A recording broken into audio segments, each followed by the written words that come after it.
no God, stamp eternity on my eyeballs. Why didn't I have a word? Because there was no sign of anguish. Não me diga que essa geração é extravagante. Ser extravagante é ser como Estevão. Not to be like the world, and not to be like the great majority of American Christians, but to be like Jesus Christ. Don't know why you're clapping. I'm talking about you. Talking about you. Talking about you. Talking about you.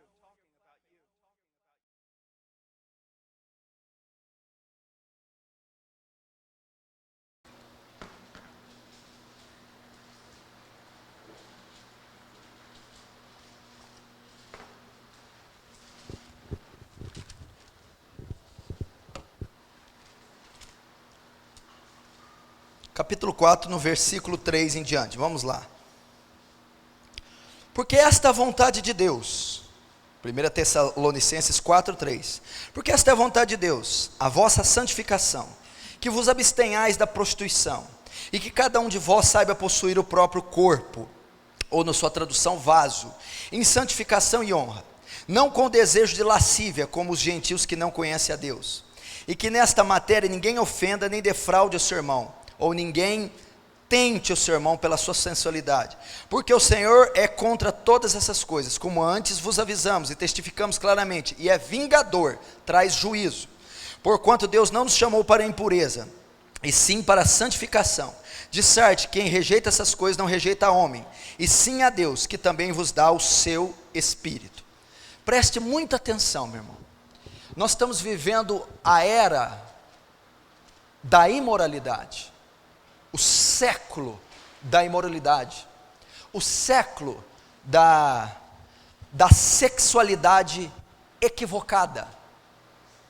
É a era do adultério, do divórcio, é a era do homossexualismo, é a era da infidelidade conjugal, dos pensamentos nocivos, da cobiça. Você vai ver homossexuais que trocam de parceiros, tem mais ou menos 11 parceiros por ano. Você vai ver a perda da virgindade por parte das mulheres, tem cada vez diminuído, 13, 12, 11 anos, uma mulher já não é mais virgem. Do homem a mesma coisa, 15, 14, 13. Você tem visto a indústria da propaganda promover a sensualidade feminina, a nudez feminina, a imoralidade feminina, ativando o desejo e a imoralidade masculina. Você tem visto pessoas casadas, viciadas em pornografia, homens que fazem sexo com as mulheres antes usam material pornográfico, durante usam material pornográfico, depois usam material pornográfico.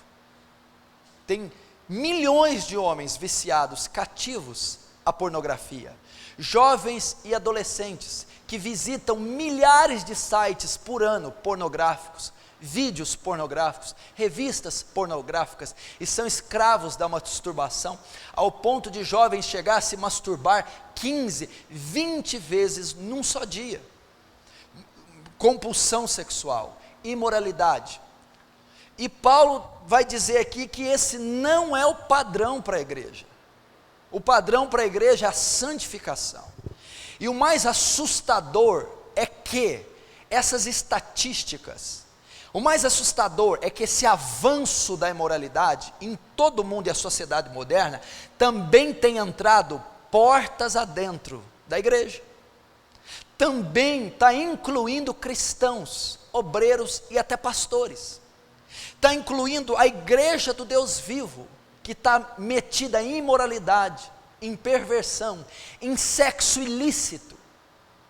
E a Bíblia é muito clara em dizer que tudo isso é severamente condenado por Deus com juízo, condenação, lago de fogo, inferno. Não é apenas um simples detalhe ou uma simples falha no caráter de uma pessoa, a imoralidade. Ela é digna, ela é réu do juízo, ela é digna do fogo do inferno. E a santidade, então, deve ser a marca do verdadeiro cristão. Você não pode dar o luxo de estar inserido nesses números devastadores que eu vou citar aqui ao longo do evento. Se é um tema que a igreja moderna precisa abordar, é a santidade. A igreja moderna não está preocupada com a saúde espiritual do seu membro. Ela está preocupada em felicidade, em paz, em bem-estar social e nas finanças, e está esquecendo da pureza. Paulo disse a Timóteo: Timóteo, conserva a ti mesmo puro. Sede santos em toda maneira de viver, como é santo aquele que vos chamou, porque sem santidade ninguém verá a Deus.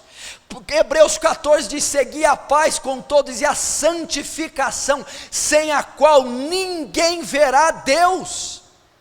Não serão salvos quem não for santificado. Santidade é um estado, santificação é um processo. A santificação se inicia depois que ocorre a justificação. O que é a justificação? Alguém que creu em Cristo, se arrependeu dos pecados e por Cristo foi justificado. A Bíblia escreve que fomos justificados pela cruz de Cristo, que nós fomos feitos a justiça de Deus. E se eu me lembrar do texto, disse assim: aquele que não conheceu o pecado, se fez pecado, para que nós, através dele, fôssemos feitos a justiça de Deus. Na conversão, a marca da conversão é a justificação. Presta atenção. Uma pessoa justificada é que creu em Cristo, arrependeu dos pecados, se converteu, nasceu de novo, foi salva, única e exclusivamente pela fé. É uma graça, Efésios 2:6, pela graça sois salvos por meio da fé. Isso não vem de vós, é dom de Deus, não vem de obras, para que ninguém se glorie. Só que uma prova que alguém foi justificado é que logo depois ele é santificado. Então, o justificado é o salvo, o nascido de novo, o remido. Mas uma prova que ele foi salvo, que ele foi justificado, é que ele está sendo santificado, separado. É que ele vive uma vida de santidade. Então o que acontece? A santidade, a santificação está ligadíssima à salvação, à justificação. Então, se uma pessoa não tem uma vida santa, um padrão santo, se ela não foi santificada e está sendo santificada, na verdade, então ela não foi justificada, ela não foi salva, ela não é salva.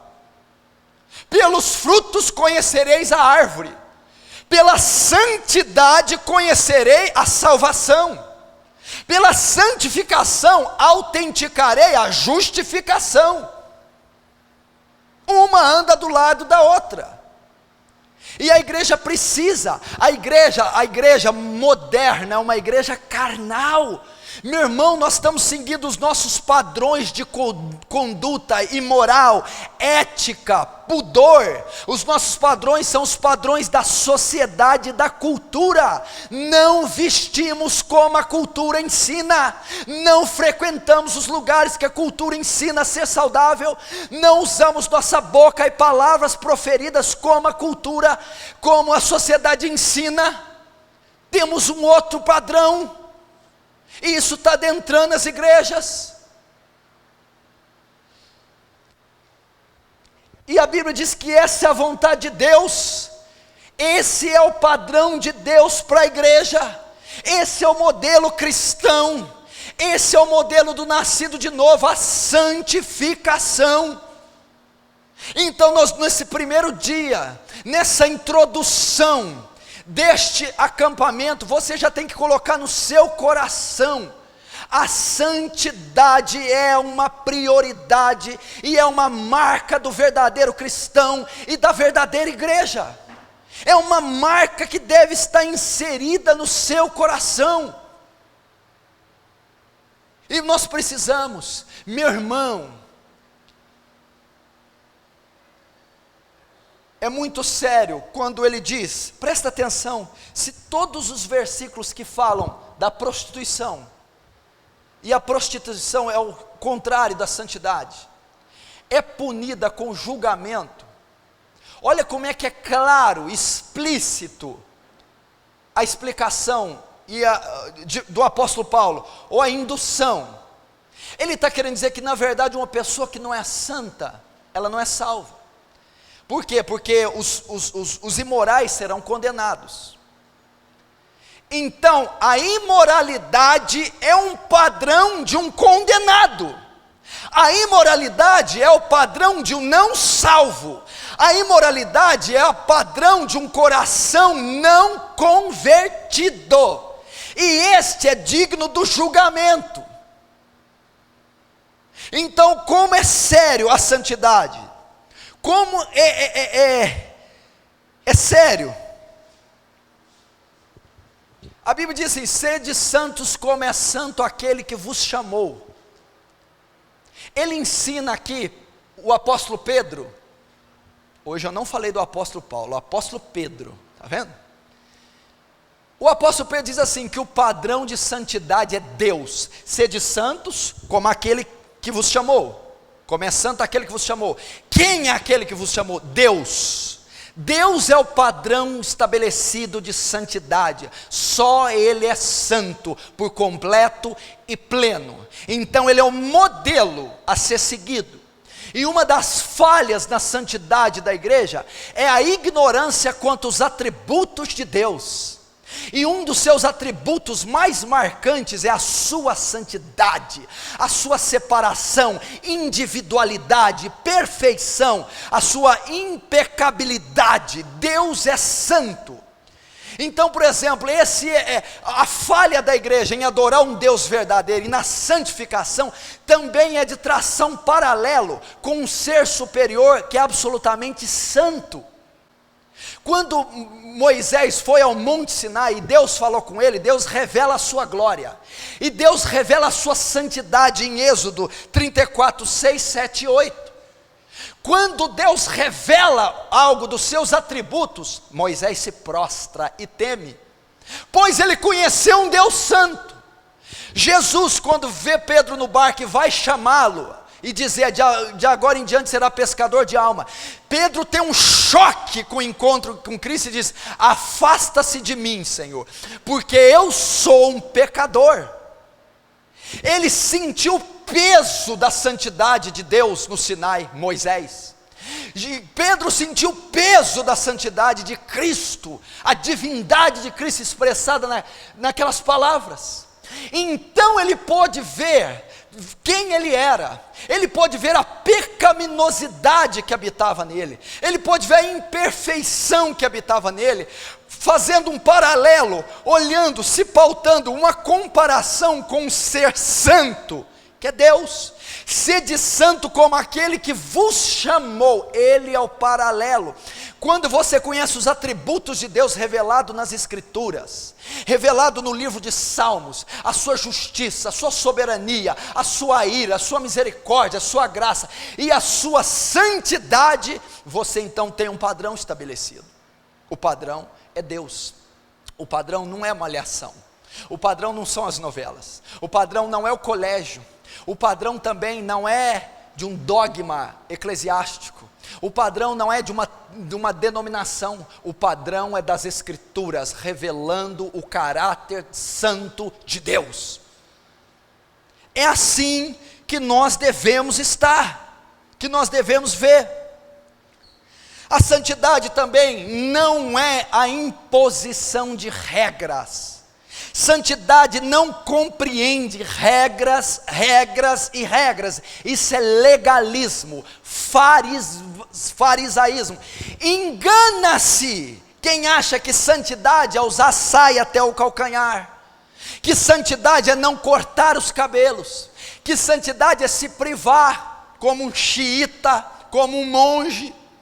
É isso que os fariseus faziam, e Jesus os chamou de sepulcros caiados. A santidade não consiste na mudança externa, ainda que esta ocorra. A santidade é uma ação sobrenatural, cujo agente é o Espírito Santo, que vai transformando o coração de uma pessoa à imagem santa de Cristo. A Bíblia diz em 2 Coríntios 3,18: e todos nós com cara descoberta, refletindo a glória do Senhor, somos transformados de glória em glória à sua imagem pelo Espírito Santo. A santidade é uma obra do Espírito Santo, transformando a corrupção do homem, transformando aquilo que é sujo, vil, hipócrita, imoral, profano, de dentro para fora. Isso é santidade. Você não diz que alguém é santo apenas pelos seus atos externos. Você diz que alguém é santo quando este experimentou a ação sobre-humana do Espírito Santo no seu interior. E isso é refletido com frutos e com obras. Nós temos as duas posições extremas. Aqueles que creem que para ser santo serem legalistas, devem se entupir de usos e costumes e não pode. Saias, cabelos, não frequentar lugares algum, não fazer série de coisas. Há os outros que dizem que só Deus muda o coração e que não tem nada a ver o exterior. Tanto um como o outro estão errados. Quando é que a igreja vai amadurecer? Tem os legalistas que, se alguém não põe a saia da altura dela, ela julga profana, pecadora. Se alguém corta o cabelo de outro jeito, julga profano, pecador. Se alguém não segue o padrão legalista e farisaico dele, ele julga. E tem aqueles que acham que tudo é legalismo, dando liberdade para a carne. Deus só olha o coração, eu posso vestir do jeito que eu quiser. A igreja precisa crescer. É óbvio que ninguém será salvo por obras, as obras da lei. É óbvio que ninguém é aceito ou feito santo só pelo externo, meu irmão. A própria lei de Moisés queria ensinar o homem isso, quando Jesus diz: ouviste o que foi dito, não adulterarás. Eu porém vos digo, quem olhar para a mulher, Jesus não estava anulando a lei de Moisés, ele estava tirando a superficialidade, ele estava mostrando o coração da lei, ele estava ensinando. O adultério já começa no coração. Então, na verdade, quando alguém adulterava no antigo concerto, era apedrejado, o ato físico era só a consumação. Na verdade, ele já tinha adulterado no seu coração. Jesus estava ensinando a profundidade, o coração da lei, que era o interior. Então não adianta se o interior não mudar. Não adianta eu julgar. Então tem essas pessoas, e tem as outras, meu irmão, precisam crescer. É evidente que se alguém é transformado no interior, ele não vai vestir com indecência, ele não vai usar, tomara que caia, shortinhos, fios dentais, não vai fazer isso. Eu não vou dar, meu irmão, abertura da graça concedida para libertinagem, eu não vou. Então é os extremos. Então a santidade é um processo interior. Sim, tem que mudar a vontade, o livre-arbítrio, a mente, o coração, mas é também refletida no exterior. Meu vocabulário muda, meus pensamentos mudam, os lugares que eu frequento mudam, o meu vestuário muda, aquilo que eu coloco diante dos meus olhos muda, transforma, meus relacionamentos mudam, eu sou transformado, eu passo a ter uma vida santa, sede santo, separado. E a mesma coisa o legalista, meu irmão, se todas aquelas práticas não mudaram o seu coração, ele também não é santo, porque na verdade ele se encapa, se veste, se priva de todas as ações, mas por dentro é imoral, profano, ruim, adúltero, perverso.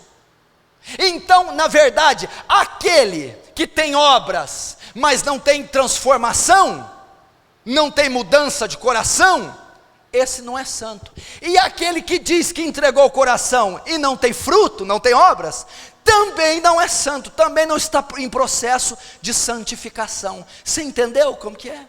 É dessa maneira. Precisamos ser santo. Josué capítulo 3:5 é que diz, Josué fala para Israel: santificai-vos o povo, porque amanhã o Senhor Deus fará maravilhas entre nós. Santificai o povo.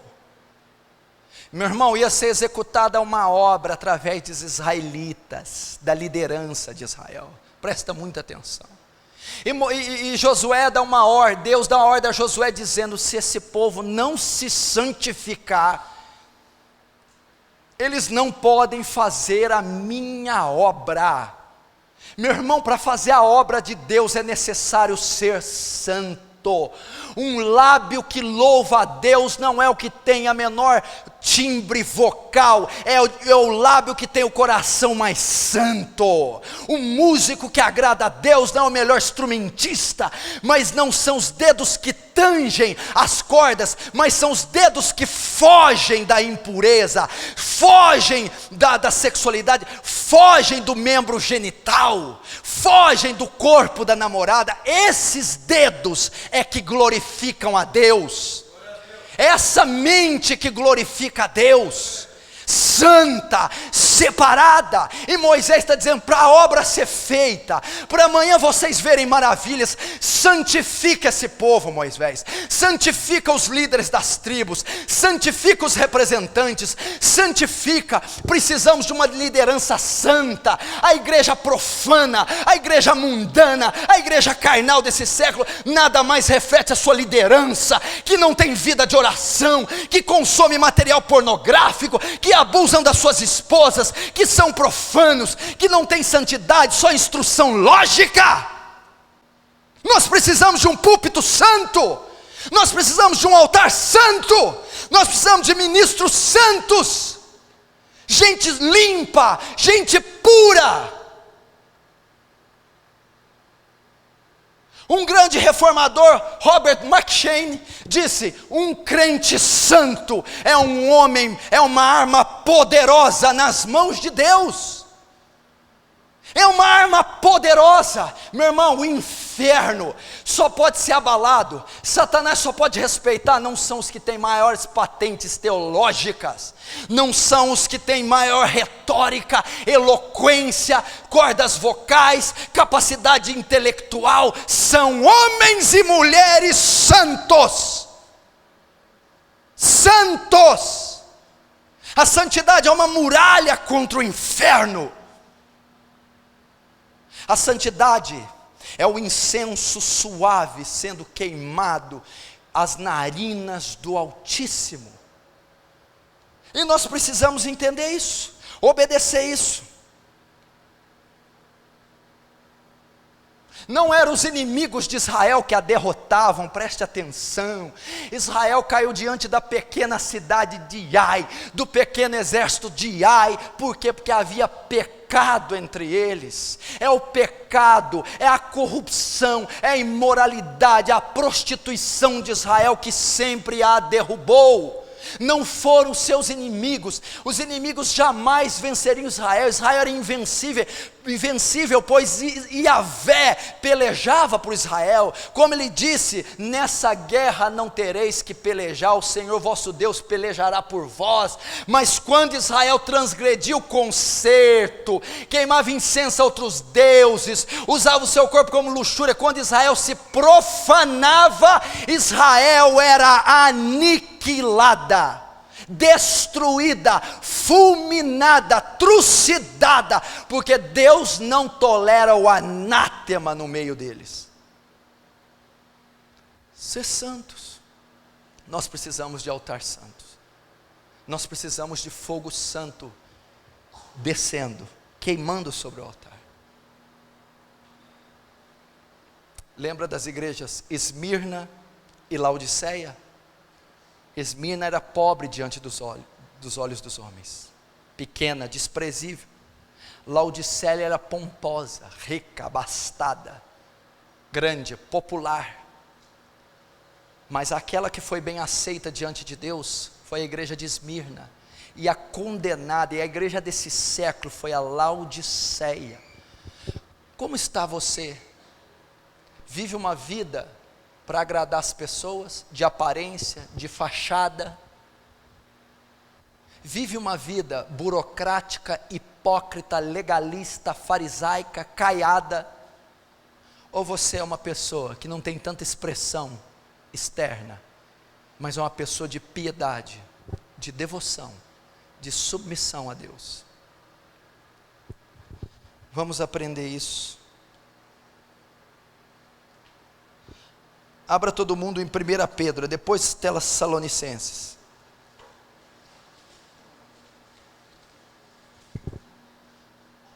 Versículo 14.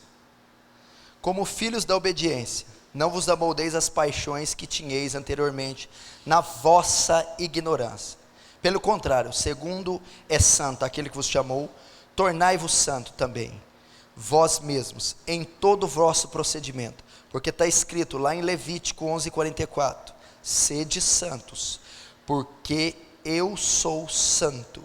Agora abre comigo em Hebreus 12, volta, Hebreus é logo atrás.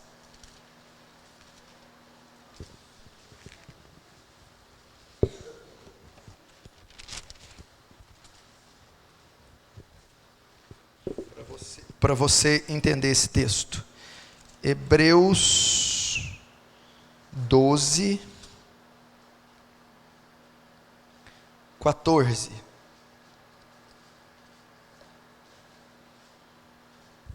Segui a paz com todos e a santificação, sem a qual ninguém verá o Senhor. Até aí.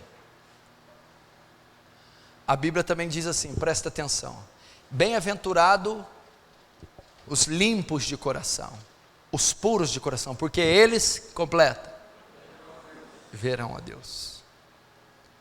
Aqui diz que sem a santificação ninguém verá a Deus. Ok. E que o contrário da santidade, que é a imoralidade, condena ao... Está com medo de falar inferno, irmão? Dá 3 tapinhas na boca, vai. Seguir a paz e a santificação, presta atenção, só para voltarmos.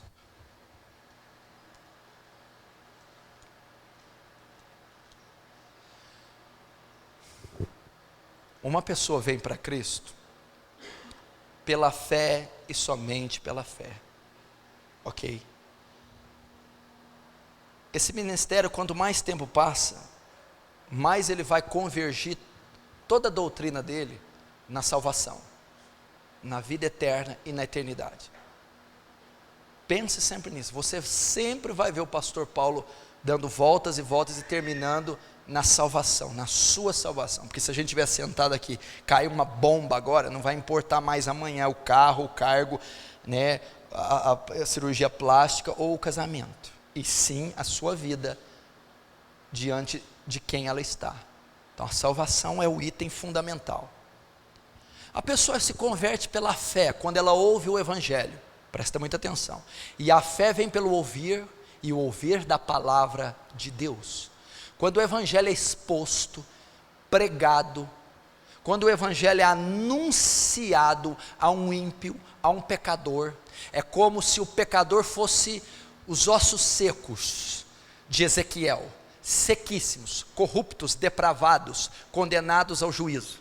Nascem de Adão assim, do ventre da própria mãe, como Davi explicou, e como Romanos 5 diz que por um só entrou o pecado, e pelo pecado a morte, logo todos morreram. Então toda a raça humana está debaixo de juízo, é um osso seco.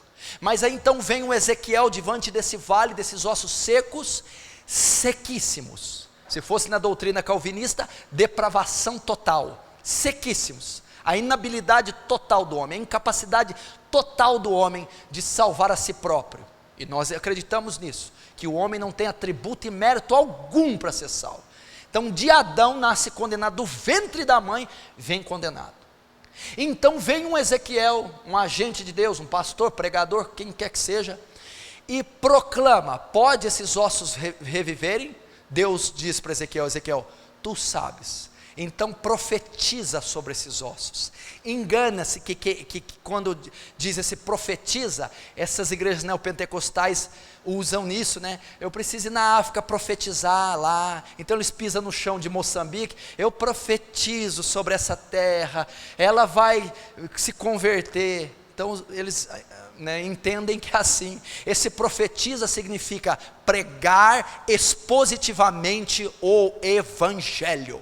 A Moçambique só vai se converter se ouvido após ouvido ouvirem o evangelho bíblico. Se eu ir lá numa terra, cheia de cânceres, AIDS e ebola, 10 minutinhos, eu profetizo sobre essa terra. O que é isso? Macumba?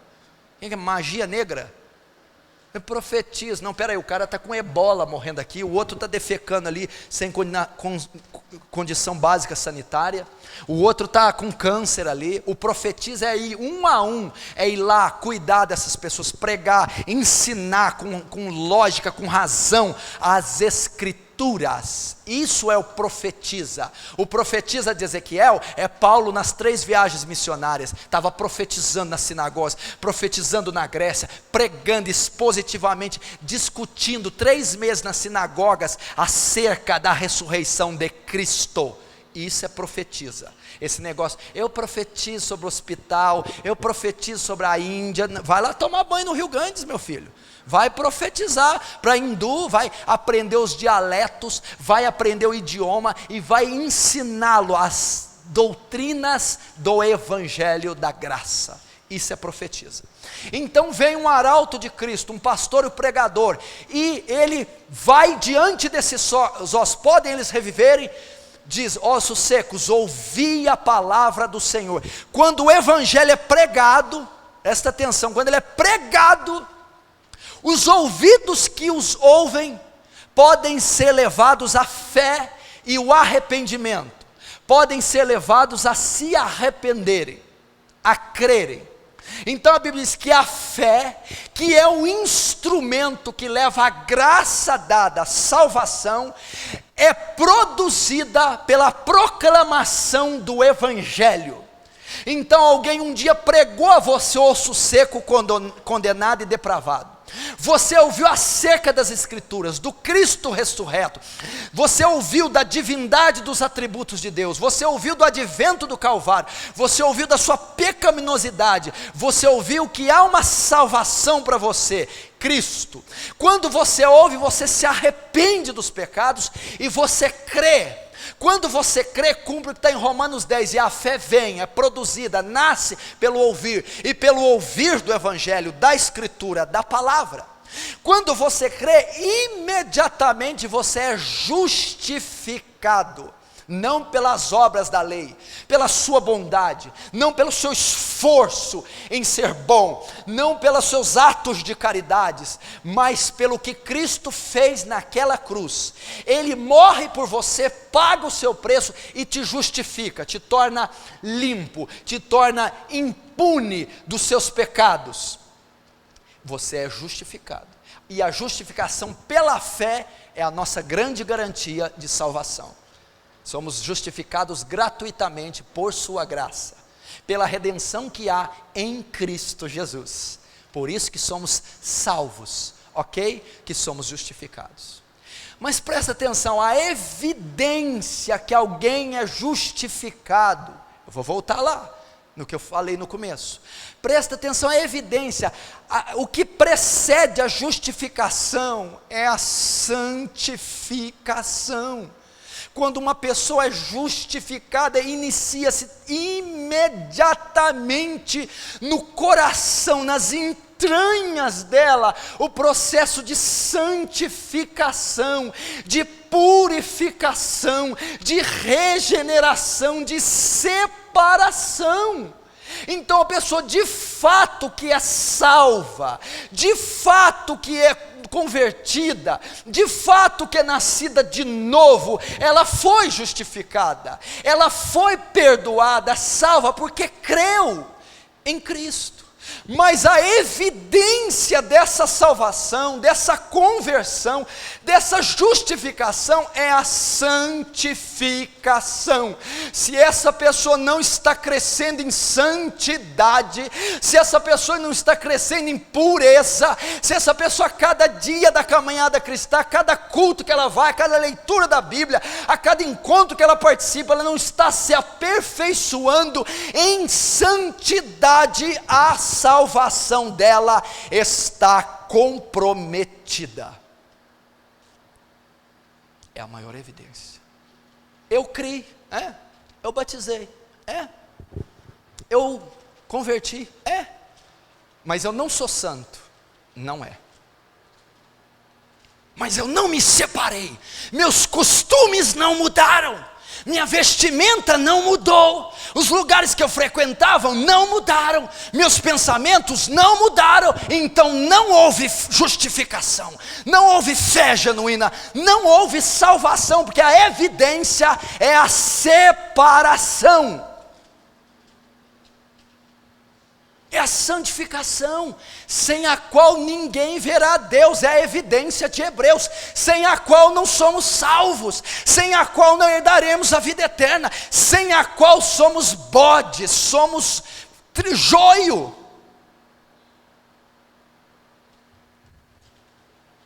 Você está vendo a importância?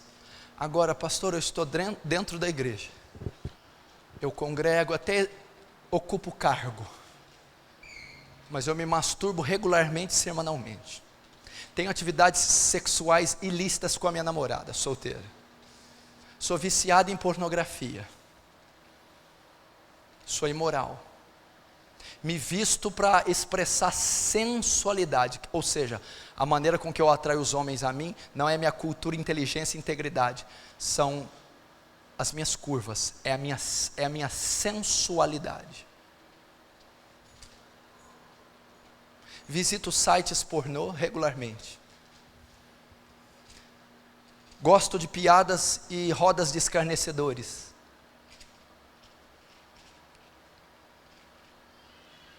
Não há evidência.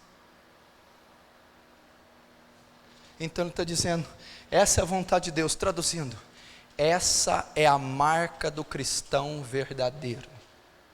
Este é o padrão para a igreja. Esse é o padrão para o nascido de novo, a santificação.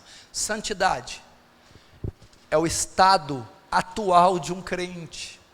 Ele é santo. Um homem santo é uma arma poderosa nas mãos de Deus. Um homem santo. A Bíblia diz, saí do meio deles, não toquei nada impuro. Não andeis em julgo desigual com os infiéis. Meu irmão, que sociedade há justiça com injustiça, que concórdia entre Cristo e Belial, que comunhão ao templo de Deus com os ídolos, se nós não formos separados, depravados. Pastor, como é que você julga a minha depravação? Vamos dar um exemplo. Viu o telão que estava aqui, da transparência? Viu? Vamos plugá-lo na sua mente, e vamos ver o que tem passado nela nesses últimos 4 meses, tudo que os seus olhos têm visto, que o seu pensamento tem processado, e nós colocássemos aqui para todos verem, você descobriria o quão corrupta é sua mente, o quão devassa, o quão imoral, quantos pensamentos viciosos, profanos, adúlteros, lascívios, nós não temos pensado, quanta maldade, corrupção, sujeira está dentro dos nossos olhos e corações. E a Bíblia diz que no dia que Deus há de julgar as intenções do coração humano, não vai ter jeito de esconder.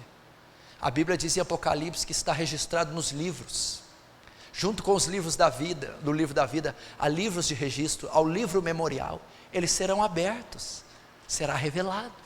Se você não tiver, como o Ravenhill diz, uma mente glorificada e um corpo glorificado, no dia do julgamento, vai ser muito perigoso para você. Então, como estamos levando essa vida? Então a santidade é um estado, deve ser o seu estado atual, santidade, ser santo, ok? É o estado de uma pessoa. É a marca de um cristão. Meu irmão, isso aí eu vou ter muito tempo a abordar. Deixa eu te dizer, a Bíblia diz, venerável ou honrado seja o matrimônio e o leito sem mácula, mas Deus julgará os impuros, digno do juízo. No versículo que Jesus cita, quem olhar para uma mulher com intenção impura, já cobiçou com ela, adulterou com ela, ele vai terminar dizendo, se o teu olho te faz pecar, arranca-o, porque é melhor entrar sem um olho na eternidade, do que com os 2 no inferno.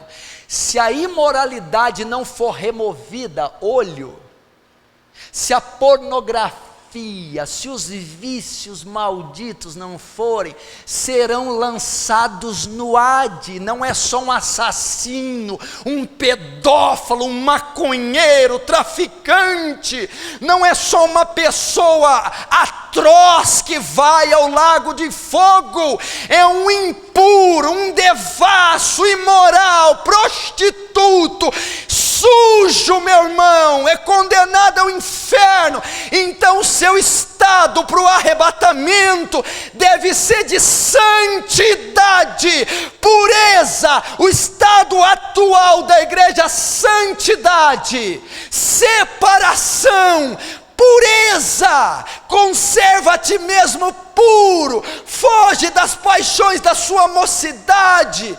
É o que Deus ensina.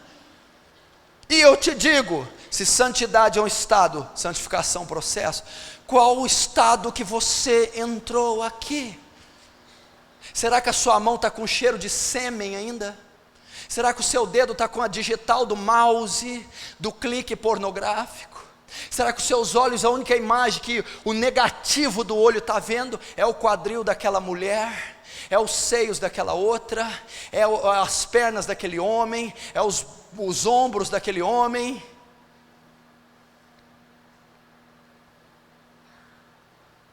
Deus está nos ensinando que cada ano de vida cristã deveria ser melhor que o anterior. Crescimento de glória em glória. Com cara descoberta, refletimos a glória do Senhor, somos transformados de glória em glória, a sua imagem. Uns ele deu para apóstolos, profetas, evangelistas, doutores e pastores, querendo o quê? O aperfeiçoamento dos santos. Que espécie de aperfeiçoamento que é esse? Até que eles cheguem à unidade, à estatura do varão perfeito, para que eles cresçam à estatura de Cristo. Ó, processo, vão crescendo, vão crescendo, vão crescendo. Romanos 8, 28 e 29, todas as coisas contribuem para aqueles que amam a Deus, segundo aqueles que foram chamados pelo seu decreto. Aí no versículo, no final do 29, para que eles sejam conforme a imagem do seu Filho, para que sejam conformados a Cristo, para que cresçam à estatura de Cristo. Cristo é o modelo santo, é o modelo humano da santidade, crescendo a sua estatura. Agora, como é que pode?